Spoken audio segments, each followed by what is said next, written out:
이 시간에 함께 나눌 말씀은 요한복음 3장입니다. 요한복음 3장 14절에서 17절, 신약성경 145페이지에 있습니다. 요한복음 3장 14절에서 17절입니다. 제가 먼저 14절을 읽겠습니다.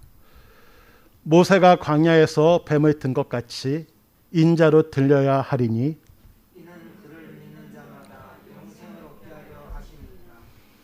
하나님이 세상을 이처럼 사랑하사 독생자를 주셨으니 이는 그를 믿는 자마다 멸망하지 않고 영생을 얻게 하려 하심이라. 아들을 세상에 보내신 것은 심판하려 하심이 아니요 그로 말미암아 세상이 구원을 받게 하려 하심이라. 아멘. 우리 좌우에 계신 분들, 앞뒤에 계신 분들, 우리 사랑합니다 인사하겠습니다. 사랑합니다, 사랑합니다. 우리 영상 예배 드리시는 분들도 사랑합니다. 우리 성도님들 중에서도 운전을 하시는 분들이 많이 계실 겁니다. 그러니까 저도 운전을 하다 보니까 보는 유튜브 방송이 있는데 바로 한문철 TV입니다. 아마 운전하시는 분들은 한문철 TV를 보시면 운전하시는 분들 많은 도움을 받을 수 있을 것 같습니다. 그래서 추천해 드립니다. 운전을 하다 보면 좀 얌체 운전자들이 있습니다. 그러니까 여기서도 이렇게 영상이 나오는데 어떤 영상이 나오는가 하면 나가는 차선이 막힙니다. 그러니까 옆에 차선이 안 막히니까 안 막히는 차선으로 쭉 오다가 나가는 곳 가까이에서 확 끼어드는 겁니다. 그러니까 계속해서 기다렸던 차들이 그 차가 끼어들어오는 것을 싫어하죠. 그러니까 못 들어오게 안 줍니다. 그런데 그 차는 무조건 무대포로 막 들어가려고 합니다. 하니까 기다렸던 왔던 차들이 빵빵 누리면서 못 들어오게 하죠. 그럼에도 불구하고 앞에 차가 들어갑니다.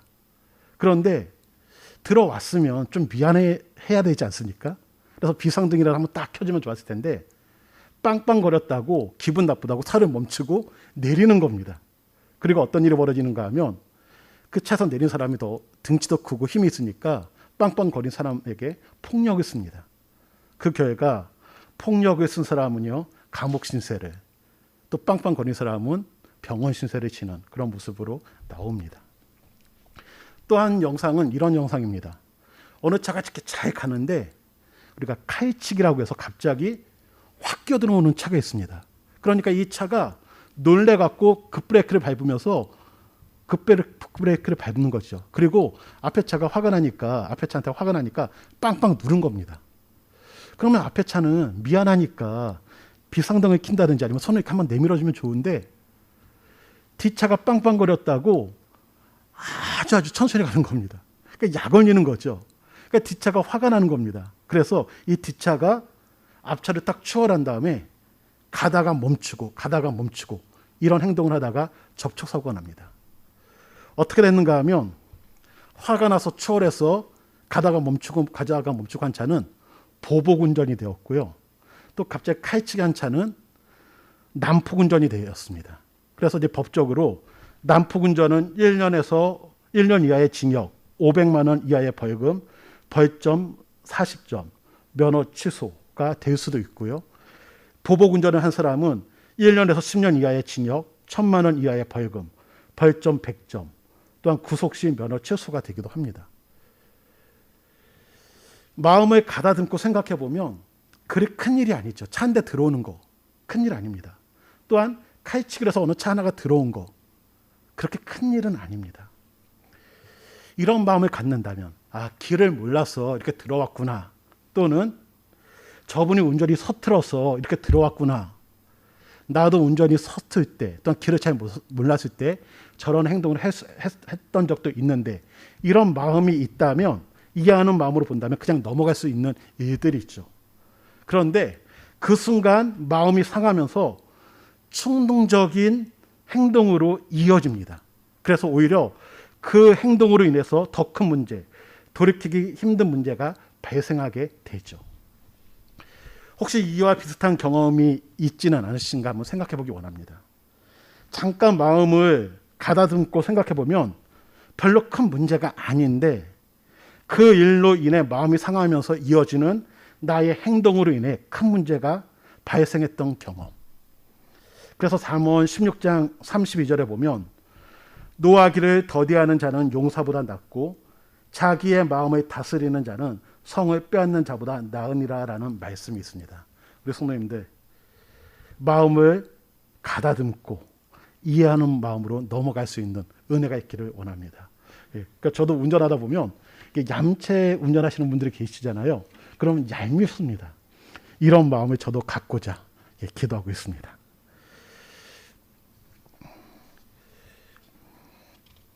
민수기 21장에 보면 이스라엘 백성이 하나님과 모세를 원망합니다. 그러면서 이렇게 외치죠. 어찌하여 우리를 애굽에서 인도해내어 이 광야에서 죽게 하는가? 이곳에는 먹을 것도 없고 물도 없다. 우리 마음이 이 하찮은 음식을 싫어한다라고 외칩니다. 우리가 알다시피 이스라엘 백성은 애굽의 노예로 있었습니다. 계속되는 고된 노역과 더불어서 아들을 낳으면 그 사랑하는 아들을 눈앞에서 죽여야 되는 그런 상황입니다. 그러한 고통 가운데 하나님께 간절히 기도하고 그 기도를 들으신 하나님께서 그들을 출애굽시켜 주십니다. 하나님께서는 그 기도를 들으시고 이렇게 말씀하시죠. 내가 애굽에 있는 내 백성의 고통을 분명히 보고 그들의 부르짖음을 듣고 그 근심을 알고 내가 그들을 애굽인의 손에서 건져내고 그들을 그 땅에서 인도하여 젖과 꿀이 흐르는 땅으로 데려가라 하노라. 하나님께서는 이스라엘을 보고 계셨습니다. 그들의 기도를 듣고 계셨습니다. 그들의 근심을 알고 계셨고 이제는 때가 되매 그들을 건져내시고 인도하여 좋은 곳으로 데려가신다고 말씀하십니다. 우리 성도님들 중에서도 이스라엘 백성처럼 지금 아픔 가운데 있고 어려움 가운데 계신 분도 계시리라 생각됩니다. 우리 하나님께서 이스라엘에게 하신 이 말씀이 우리에게 주신 말씀인 줄 믿습니다. 내가 너를 보고 있다. 내가 너의 소리를 듣고 있다. 내가 너의 근심을 안다. 내가 너를 건져내 주겠다. 너를 인도하여 좋은 곳으로 데리고 가겠다. 이 말씀이 우리에게 주신 말씀인 줄 믿습니다. 우리에게 적용되는 은혜가 있기를 주님의 이름으로 축원드립니다. 하나님께서는 모세를 이스라엘의 지도자로 세우시고 그들을 애굽에서 나오게 하신 후 약속하신 땅으로 이제 인도하십니다. 하나님께서는 그들을 낮에는 구름 기둥으로, 너무나 이렇게 햇볕이 뜨거우니까 구름 기둥으로, 밤에는 불 기둥으로 보호하시면서 인도하셨습니다. 이들이 애굽에서 나올 때 식량을 가지고 나왔죠. 그러나 그 식량이 계속 있을 수는 없습니다. 그 식량이 떨어지니까 하나님께서는 만나를 내리게 하십니다. 또 마실 물이 떨어지니까 마실 물을 주셨습니다. 또 이들이 고기를 먹고 싶다고 하니까 메추라기를 또한 보내주셨습니다. 또한 애굽을 비롯해 그들을 공격하는 나라들이 있을 때는 그들을 막아주셨습니다. 이런 모습을 보면 얼마나 감사하고 얼마나 든든할까요? 책임져 주는 분이 있을 때는 참 든든하지 않습니까? 없는 거 보충해주고 필요한 거 주시는 그런 분이 있다. 참 든든할 것 같습니다. 참 감사하지 않겠습니까? 그런데 익숙해지면 감사가 떠나는 것 같습니다. 성도님들 자녀들은 어떻습니까?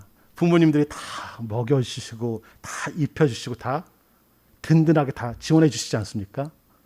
우리 아이들이 우리 부모님들을 뵐 때마다 감사합니다. 감사합니다. 감사합니다. 감사를 하시나요? 아니면 부족한 것을 이야기하고 있나요? 한번 생각해 보시기 원합니다. 이스라엘 백성은 하나님께 감사하면서 참고 기다리면 참 좋았을 텐데 지금까지 하나님께서 다 해결해 주셨기에 그런데 조금의 불편함이 있으면 자기들의 마음에 들지 않는 상황이 발생하면 불평과 원망이 반복이 됩니다. 우리가 잘 아는 가데스 바네아 사건, 정탐꾼을 보내고 그 정탐꾼의 소리로 인해서 또다시 하나님을 원망하게 되죠. 그로 인해서 광야의 시간이 길어지게 됩니다. 시간이 지나서 어느덧 그들이 출애굽한 지 40년이 되었습니다. 출애굽 1세대들 그들은 다 죽죠. 거의 다 죽었습니다. 또한 우리가 아는 모세의 누이인 미리암도 죽고 형인 아론도 죽었습니다. 그러한 가운데 어떠한 일이 발생하는가 하면 이스라엘 백성이 이제 에돔 땅에 도착하게 되죠. 그리고 이들이 에돔 땅을 가로질러서 하나님이 약속한 땅으로 가고 싶은데 에돔의 왕이 반대합니다. 우리가 에돔 땅 지나가도 되겠습니까? 하니까 에돔 왕이 안 된다 얘기를 하죠. 그런데 하나님께서는 그들이 거부했을 경우 그들과 전쟁을 치르라는 것이 아니라 그냥 돌아가라고 얘기하십니다. 그래서 이들이 홍해길을 위해서 다시 에돔을 우회해서 가야 되는 겁니다. 그러니까 쉽게 얘기하면 저희들이 그냥 직진으로 가면 빠른 길인데 그 길을 막아놓으면 돌아가야 되죠. 제가 이제 이스라엘에 있을 때 있었던 일입니다. 이스라엘 같은 경우는 안식일 날 대중교통도 운행을 안 합니다. 그러다 보니까 자가용이 없는 사람들은 움직이기가 쉽지 않죠. 그러니까 저희가 그냥 렌트를 해서 다니는데 어느 한 마을을 그냥 가로질러서 가려고 하는데 그 마을이 길을 막아놓습니다. 도로를. 왜냐하면 차가 다니는 것도 일이기 때문에 일하는 차들이 자기 마을로 들어가는 것이 용납이 안 되는 겁니다. 그러니까 그 길로 가면 빠른 길인데 그 길을 막으니까 돌아가게 되죠. 돌아가면 시간도 더 걸리고 기름값도 더 많이 나가니까 저희 입장에서는 좋지가 않습니다. 만약에 그쪽이 길이 좋거나 또는 뭐 볼만한 경치가 있다면 괜찮지만 아무런 의미 없는 길이라면 그 시간과 기름이 아깝죠. 지금 이들 입장에서 바로 에돔 땅으로 지나가면 좋은데 우회해서 돌아가야 되니까 마음이 상하는 겁니다. 일단은 시간이 더 걸리게 되고 또 그 길이 좋은 길이 아니죠. 그 길이 험하고 좋지 않음으로 말미암아 그들의 마음이 상합니다. 그러니까 그들의 마음이 상했기 때문에 나온 고백이 바로 이 고백이죠. 어차피 우리를 애굽에서 인도해 내어 이 광야에서 죽게 하려고 하는가 어찌하여. 예. 그러니까 이들이 하나님께서 그들을 좋은 곳으로 인도하기 위해서 애굽에서 끄집어냈는데 한다는 얘기가 얘 우리를 죽이려고 이 광야에서 죽이려고 끄집어냈냐 이런 식의 말을 하는 겁니다. 또한 이곳에는 먹을 것도 없고 물도 없다. 예. 먹을 것도 없고 물도 없지만 그들이 굶지 않았습니다. 마시지 못하지 않았습니다. 왜요? 하나님께서 주셨기 때문에 먹을 것을 공급해 주셨고 마실 물을 주셨습니다. 그런데 없다라고 불평하죠. 거기에 우리 마음이 이 하찮은 음식을 싫어한다. 하나님이 주셨던 그 만나에 대해서 하찮은 음식이라고 폄하시켜 버립니다. 은혜가 은혜로 여겨지지 않고 이제는 은혜가 계속되다 보니까 이것을 하찮게 여기는 그런 모습으로 나타나는 것이죠. 이에 하나님께서는 주신 것에 대한 감사는 없고 늘 불평과 원망으로 하나님을 대적하는 그들에게 불뱀을 보내 물게 합니다. 그러니까 불뱀은 쉽게 얘기하면 사막에 사는 독사들 얘기하죠. 여기서 보내다라는 의미는 놓아주다, 풀어주다라는 의미가 있습니다.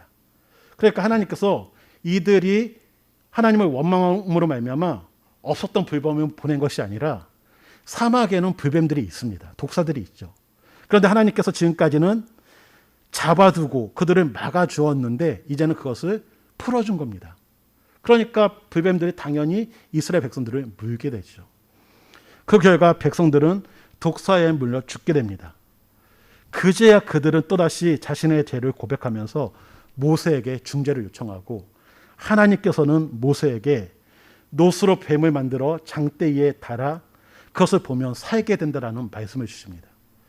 일반적으로 독사에게 물리면 어떻게 하는가 하면 고약 또는 술로 치료를 했다고 합니다. 그런데 하나님이 주신 이 치료 방법은 이성적으로 상식적으로 용납하기가 어렵습니다. 우리가 뱀에게 물렸을 때 하는 일 중에 하나가 먼저 독을 빼내고요. 또 최대한 독이 퍼지지 않도록 이렇게 묶습니다. 그런데 그가 스스로 이동을 하면 몸에 힘이 가해지고 그러면 독이 더 잘 퍼지게 되죠. 어떻게 보면 모세를 통해 주신 그 해결책은 상식적으로 해결책 같지가 않습니다. 오히려 하나님께서 어느 약초를 바르면 내가 낫게 하겠다. 또는 하늘에서 뭔가가 내리게 하시고 그것을 몸에 붙여라. 아니면 독사에게 물린 곳에 붙이거나 먹어라 하면 좀 믿을만 할 것 같습니다. 아니면 독사에게 물린 곳에 다 손을 대시기 바랍니다. 그리고 모세가 기도하겠습니다. 하는 식으로 진행한다면 뭔가 그래도 기대를 할 만한데 노스로 뱀을 만들고 그거 쳐다보면 낫는다. 참 들을 때 황당하고 믿기 어렵습니다. 하지만 중요한 것은 그 말씀 그대로 모세는 행했고 그 노스로 만든 뱀을 본 자는 살았습니다. 누가 살았는가? 하나님 말씀대로 노뱀을 쳐다본 자는 산 줄 믿습니다. 그러면 누가 죽었는가? 노뱀을 쳐다보지 않은 자는 죽게 된 줄 믿습니다. 이것은 노뱀 자체에 어떤 신통력이 있어서 그런 것이 아니죠. 하나님의 말씀을 믿고 그 말씀에 순종하는 법을 가르치기 위한 것으로 순종하는 믿음으로 하나님의 구원이 임한다는 것을 우리에게 알려주고 계십니다. 그런데 사람들은 무엇인가 기적의 도구로 사용하면 그것을 우상화시킵니다. 하나님께서 사람을 사용해서 일하시면 그 사람을 우상화시키고요. 하나님께서 어떤 물건을 통해서 일하시면 그것을 우상화시키는 모습들이 나타나죠. 그래서 후에는 이 노뱀을 우상화시켜서 섬기는 모습이 나타나기 때문에 우리가 잘 아는 히스기야 왕이 그 노뱀을 부숴버리는 그런 일도 나타납니다.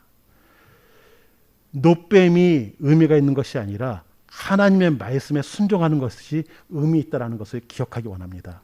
하나님의 말씀에 능력이 있고 그 말씀에 순종하는 자, 믿음이 있는 자가 순종하고 그 믿음, 순종을 통하여 하나님의 역사가 나타난다는 사실을 우리가 기억하기를 원합니다.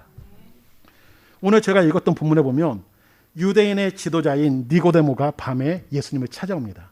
그러니까 밤에 찾아왔다는 것은 낮에 찾아가는 것이 좀 껄끄러웠다는 겁니다. 보는 눈이 없기를 원한다는 것이죠. 이 니고데모는 산헤드린 공의회의 회원입니다. 그러니까 산헤드린 공회라는 것은 쉽게 얘기하면 최고 의결기관으로 지금의 국회와 같은 곳이라고 생각하면 됩니다. 또한 산헤드린 공회원이라면 국회의원 중에서도 어떻게 보면 4선, 5선 이상 된 파워가 있는 그런 사람들이죠. 산헤드린 공회의 의장은 대제사장이고요. 사두개인들 그리고 바리새인들, 그러니까 바리새파와 사두개파가 그 구성을 이루고 있습니다. 그런데 이 니고데모는 바리새인이고 산헤드린 공회원으로서 예수님의 표적을 봅니다. 그러니까 예수님이 하신 그 표적을 보면서 이 표적은 일반적인 사람들이 할 수 있는 일이 아니다. 하나님의 역사다. 그래서 그는 예수님으로 하여금 어떻게 고백하냐면 당신은 하나님께서 보내신 랍비입니다라고 이야기를 합니다. 그 말 속에는 어떤 의미가 있는가 하면 하나님께서 당신을 보내셨기에 뭔가 우리에게 중요한 말을 알려줄 것 같습니다. 좀 알려주세요. 기대하는 것이죠. 좀 이들이 기대하는 것은 이스라엘의 회복입니다. 그래서 그것에 대한 뭔가의 답을 기대하고 물어봅니다. 그런데 예수님께서 이렇게 얘기하시죠. 사람이 거듭나지 아니하면 하나님 나라를 볼 수 없다. 이들이 생각했던 하나님 나라는 이스라엘이고 이 이스라엘은 혈통을 통해서 유대인들만이 이 나라를 차지하는 것으로 생각했는데 거듭나야지 하나님 나라를 경험할 수 있다라고 말합니다. 그러니까 이 니고데모가 거듭난다? 그럼 내가 부모님 배를 들어서 다시 태어나는가? 이것이 어떻게 가능한가? 물어보죠. 이 거듭난다라는 것은 다시 태어난다라는 의미가 있죠. 그런데 또 어떤 의미가 있는가 하면 하늘로부터 태어난다라는 의미가 있습니다. 다시 말하면 예수님께서 하신 말씀은 하늘로부터 다시 태어나야 된다는 것을 말씀하시죠. 그래서 다시 한번 예수님께서 말씀하시죠. 물과 성령으로 나야 된다. 그러니까 물과 성령으로 나는 것. 하늘로부터 태어나는 것은 하나님으로부터 태어나는 것이고 이것은 바로 물과 성령으로 태어나는 것을 말합니다. 에스겔서에 보면 이런 말씀이 나옵니다. 맑은 물을 뿌려 정결하게 하고 새 영, 새 마음을 두겠다. 물과 성령으로 난다는 의미는 어떻게 보면 죄인인 이전에 나는 죽고 이제는 정결하게 성령으로 인하여 새롭게 태어난다라는 의미를 가지고 있습니다. 그래서 니고데모가 어떻게 이것이 가능합니까? 성령으로 태어난다는 것 이것이 어떻게 가능합니까? 라고 물어보는 것이죠.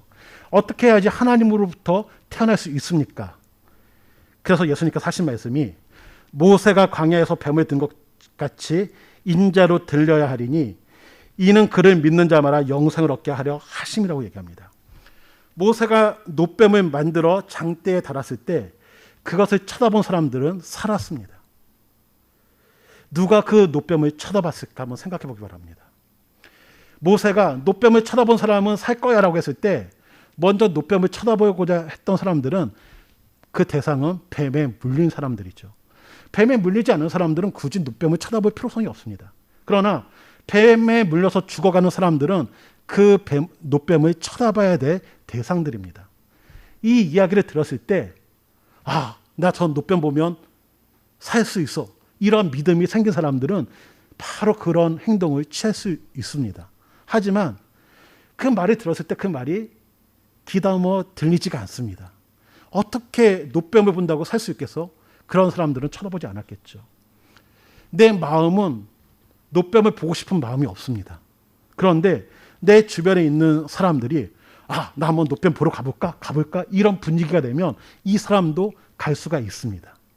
또한 내 주변에 노뱀을 보고 치료받은 사람이 있다면 그 사람을 보면서 나도 노뱀을 보면 찰 수 있겠구나, 이런 마음이 들 수 있겠죠. 저는 우리 믿는 자들의 역할이 이러한 사명이라고 생각합니다. 하나님을 알지 못하는 자들이, 어떻게 보면 노뱀을 봐야 될까 말아야 될까 하는 사람들이 있을 때 우리 같이 노뱀 보러 가자, 또는 노뱀을 보고 치료받은 나의 모습을 통하여 나도 노뱀을 봐야겠다, 이러한 모습들을 우리가 전해 주어야 될 줄 믿습니다. 우리에게 그러한 모습들이 나타나기를 원합니다. 노뱀을 본 자가 살았던 것처럼 예수님께서는 말씀하시죠. 내가 십자가에 달리게 될 것이다. 이 십자가에 달린 나를 믿는 자는 거듭나게 된다. 물과 성령으로 나게 된다. 영생을 얻게 된다 말씀하십니다. 십자가에 달린 예수, 그 예수를 믿으면 우리는 거듭납니다. 그 예수님을 믿으면 우리는 영과 물과 영으로, 성령으로 나는 것입니다. 또한 그 예수님을 믿을 때 영생을 얻게 되고 구원을 얻게 된다는 사실을 우리가 믿으시기를 주님의 이름으로 축원을 드립니다. 가끔 어떤 분들이 이렇게 얘기를 하시죠. 믿기만 하면 구원을 받을 수 있다고? 왜 이렇게 구원받는 것이 쉬워? 좀 뭔가 어려워야 되지 않을까라고 이야기를 하기도 합니다. 어떤 분들은 너무 쉬워서 못 믿는다고 얘기합니다. 그렇죠. 불뱀에 물렸는데 노뱀 쳐다보면 낫는다. 너무 쉬운 것 같죠. 문둥병, 나병 환자인 나아만이 왔을 때 요단강에 가서 씻어. 너무 쉬운 것 같습니다. 하지만 하나님의 말씀에 순종할 때 하나님의 역사는 일어난다는 것을 기억하기를 원합니다. 또한 믿음이 있는 자는 순종의 모습으로 나아간다는 것을 기억하기를 원합니다. 그렇다면 그들이 참 쉽다라고 하는 얘기를 하는데 왜 하나님께서는 이 쉬운 방법을 주셨을까? 요한은 계속해서 이렇게 얘기하죠. 요한은 예수님이 하신 말씀을 이렇게 얘기합니다. 하나님께서 나를 보내신 것은 너희를 사랑하셨기 때문이다라고 얘기합니다. 하나님이 세상을 이처럼 사랑하사, 하나님이 너희를 이처럼 사랑하사 독생자인 나를 너희에게 주셨다. 나를 제물로 너희에게 준 것이다. 너희에게 보냈다라고 말합니다. 또한 나도 너희를 사랑하기 때문에 인간의 몸으로 와서 십자가에 나의 몸을 내어준 것이다라고 말하죠. 하나님께서는 독생자를 주실 만큼 우리를 사랑하십니다. 하나님께서 우리를 사랑하시기에 그 대가를 치르셨기 때문에 우리가 그 대가를 치르지 않고 우리는 믿음으로 구원을 받는 줄 믿습니다. 그러니까 성도님들, 내가 예수님을 믿음으로 구원을 받는 것은 예수님께서, 하나님께서 그 대가를 치르셨기 때문이라는 사실을 다시 한번 기억할 수 있기를 주님의 이름으로 축원해 드립니다. 그래서 하나님의 독생자 예수를 믿는 자마다 멸망하지 않고 영생을 얻게 된다. 하나님이 나를 세상에 보내신 것은 나로 말미암아 구원을 받게 하심이라고 말합니다. 하나님께서는 예수님을 통해 우리가 구원받기를 원하시기에, 우리가 영생을 얻기를 원하시기에 하나님께서는 우리에게 예수님을 보내주셨습니다. 그런데 중요한 것이 무엇일까 생각해 본다면 바로 회개입니다. 회개란 죽을 수밖에 없는 죄인임을 철저히 인정하고 예수님의 죽음이 나의 죽음임을 고백하는 행위를 말합니다. 뱀에 물린 자가 노뱀의 필요성을 알듯이 내가 죄인임을 아는 자가, 인정하는 자가 예수님의 죽음의 의미를 믿을 수 있는 겁니다. 내가 죄인인 것을 인정하지 않는다면 예수님의 죽음이 나의 대속의 죽음이라는 것을 믿지 못하게 되죠. 그렇게 우리 성도님들, 먼저 우리에게 있어서 내가 죄인이라는 사실을 믿으시기 바랍니다. 나는 정말 죽을 수밖에 없는 죄인이라는 사실을 인정하기 원합니다. 뱀에 물린 것처럼 나는 죽을 수밖에 없다. 그러나 그 노뱀을 쳐다봐야 되듯이 예수님을 볼 때 우리가 살 수 있다는 것을 기억하기 원합니다. 이 일을 위해서 예수님이 이 세상에 오셨습니다. 그래서 요한은 이 요한복음을 통해서 계속 우리에게 이야기했던 것이 무엇인가 하면 예수님은 하나님이야. 예수님은 인간의 몸으로 오신 하나님이야. 그리고 그분이 인간의 모습으로 오셔서 제사제도를 바꾸고 성전을 바꾸고 또한 이제는 구원의 길이 예수님을 믿을 때 이루어진다는 것을 우리에게 보여줬다는 것을 우리에게 알려주죠. 그러면서 예수님께서 이 세상에 오신 이유가 무엇인가? 바로 우리를 향한 하나님 때문이고 우리를 구원하기 위함이라고 말합니다. 하나님께서는 우리와 영원히 함께 하시기를 원하십니다. 우리와 함께 하시기를 원하시는 그 하나님의 마음, 그 마음으로 인해서 예수님을 보내셨고 우리를 구원하셨습니다. 우리 성도님들, 하나님이 나와 함께 하기를 원하신다는 것을 기억하면서 우리 또한 하나님과 함께 할 수 있는 귀한 분들이 되시기를 원합니다. 때로는 우리가 이런 모습들이 나타날 때가 있습니다. 우리가 자녀들을 보면 이럴 때가 있죠. 철들기 전에는 부모님이 해주신 그 많은 은혜들을 당연시 여깁니다. 그러니까 부모님이 해주신 것은 당연한 거죠. 그리고 본인들이 부모님을 위해서 뭔가 조금 하면 부모님께 그 보상을 요구합니다. 엄마, 내가 설거지 했으니까 용돈 좀 올려주세요. 아빠, 제가 구두 닦아놨으니까 용돈 좀 더 주세요 하면서 요구하는 것이 있죠. 그러면 부모님들, 하나님은 그러지 아니하신데 우리 부모님들은 때로 화가 나면 이렇게 하지 않습니까? 너 지금까지 내가 해준 거 다 내놔. 또는 너 앞으로 나도 너한테 돈 받을 거야. 예. 저도 가끔 우리 아이들에게 그럽니다. 아이들이 아빠, 제가 구두 닦고 뭐 하면 용돈 더 주실 거죠? 그러면 그래, 더 줄게. 대신 너도 아빠가 뭐 해주면 그 비용 내놔라. 그렇게 얘기하면 애들이 그런 얘기를 안 합니다. 그런데 아이들이 철이 들어서 부모님에 대한 고마움을 알고 너무나 부모님을 사랑하기 때문에 부모님의 마음을 알기 때문에 아이들이 스스로 할 때가 있습니다. 그러면 부모님이 기분이 좋아서 너 뭐 필요한 거 없어? 너 이거 왜 했어? 그러면 아빠 사랑하기 때문에요. 아빠가 고마웠어요. 엄마가 고맙기 때문에요. 하면 더 주고 싶죠. 그래서 우리 믿음이 이렇게 되기를 원합니다. 하나님, 제가 뭐뭐 했거든요. 더 주세요. 뭐뭐 했으니까 이건 뭐 어떤 분은 이렇게 얘기하죠. 하나님 협박하듯이 하나님 뭐뭐 내놓으세요. 안 내놓으면 저 안 합니다. 이런 식으로 협박하는 분들도 계실 수 있는데 우리의 믿음이 성숙해져서 너 이거 왜 했니? 하나님 사랑하니까요. 너 이렇게 예배에 참 잘하니? 하나님 사랑하니까요. 너 이렇게 봉사를 열심히 하니? 하나님 사랑하니까요. 그러면 하나님께서 솔로몬에게 지혜만 주시지 않고 다 모든 것을 더 주신 것처럼 우리에게도 주실 줄 믿습니다. 그런데 이러한 모습은요, 언제 나올 수 있는가 하면 내가 죽을 수밖에 없는 철저한 죄인이었고 하나님의 은혜로 내가 구원받았다는 사실을 알 때, 그 구원의 기쁨과 감격이 회복될 때 이러한 모습이 나오게 될 줄 믿습니다. 우리에게 있어서 다시 한번 구원의 회복에 대한 은혜가, 감격이 회복되는 은혜가 있기를 주님의 이름으로 축원드립니다. 더불어서 믿음이 있다라는 것은 순종의 모습이 나타납니다. 믿음과 순종은 같이 가죠.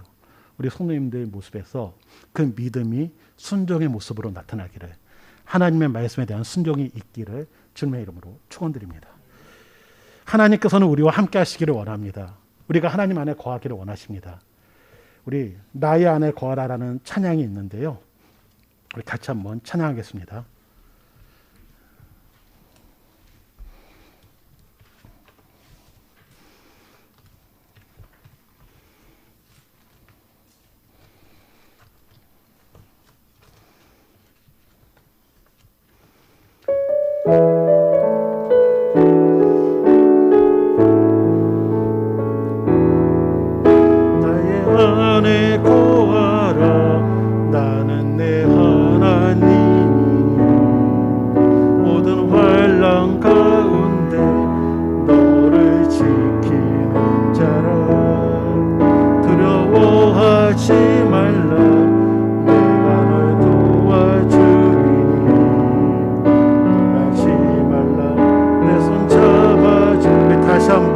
나의 안에 거하라. 나의 안에 거하라. 나는 내 하나님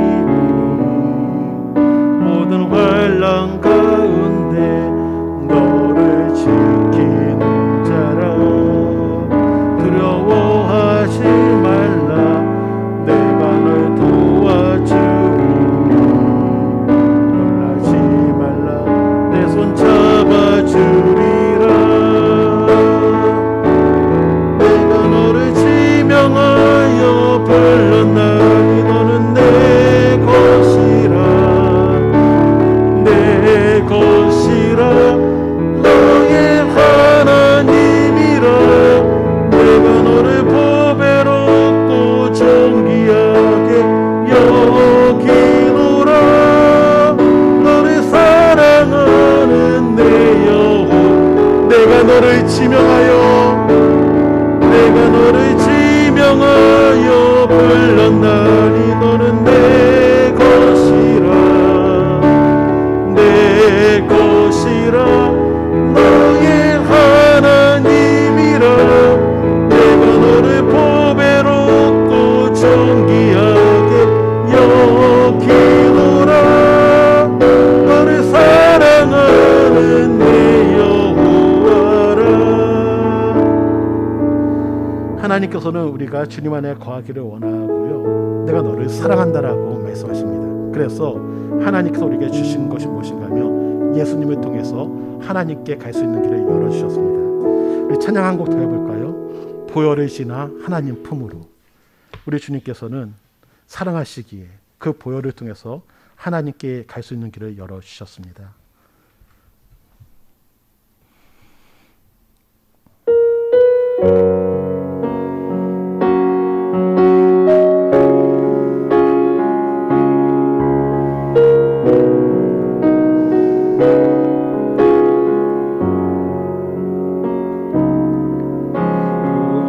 보혈을 지나 하나님 품으로, 보혈을 지나 아버지 품으로, 보혈을 지나 하나님 품으로 한 걸음씩 나. 보혈을 통해 하나님 품으로, 보혈을 통해 하나님, 보혈을 통해 아버지 품, 보혈을 통해 하나님 품으로 한 걸음씩 나.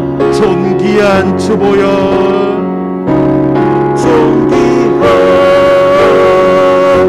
주 보혈이 내 영을 새롭게 하시네. 존귀한 주 보혈이 내 영을 존귀한 주 보혈,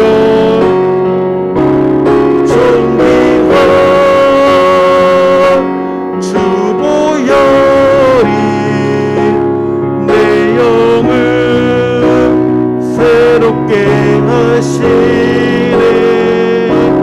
존귀한 주 보혈이 내 영을 새롭게 하네. 하나님께서는 우리와 함께 하시기를 원하십니다. 하나님께서는 우리가 하나님 안에 거하시기를 원하시죠. 그래서 예수님을 보내주셨고, 예수님을 통하여 우리의 영을 새롭게 하시고 우리로 하여금 하나님과 함께하게 해주셨습니다.